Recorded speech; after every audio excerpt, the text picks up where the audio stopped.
नमस्कार, मी प्रतीक्षा. DNA मराठीमध्ये आपलं स्वागत. नगर जिल्ह्यातील संगमनेर परिसरामध्ये एका शालेय विद्यार्थिनीवरती भीषण अशा अत्याचाराची घटना 29 फेब्रुवारीला घडलेली होती. त्याच्यानंतर आपल्याला समाज खूप त्रास देईल या भीतीतून तिने आत्महत्या केलेली होती. परंतु काल त्या घटनेला वाचा फुटली आणि तिच्यावरती बलात्कार करून त्या सगळ्या गोष्टीच्या मध्ये त्याचे साथीदार असणारे गुन्हेगाराचे व्यक्ती हे देखील सापडले आणि पोलिसांनी त्याच्यामध्ये गुन्हा दाखल केलेला आहे.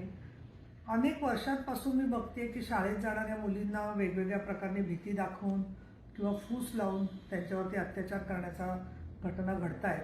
नुकतीच मी नाशिकला सगळ्या उत्तर महाराष्ट्रातल्या SP-नं बोलवून घेतलं होतं आणि दोषसिद्धीचं प्रमाण वाढवण्यासाठी बैठक केली होती. काल DYSP श्री सोमनाथ वाकचौरे यांच्याशी माझी तपशीलवार चर्चा झाली आहे.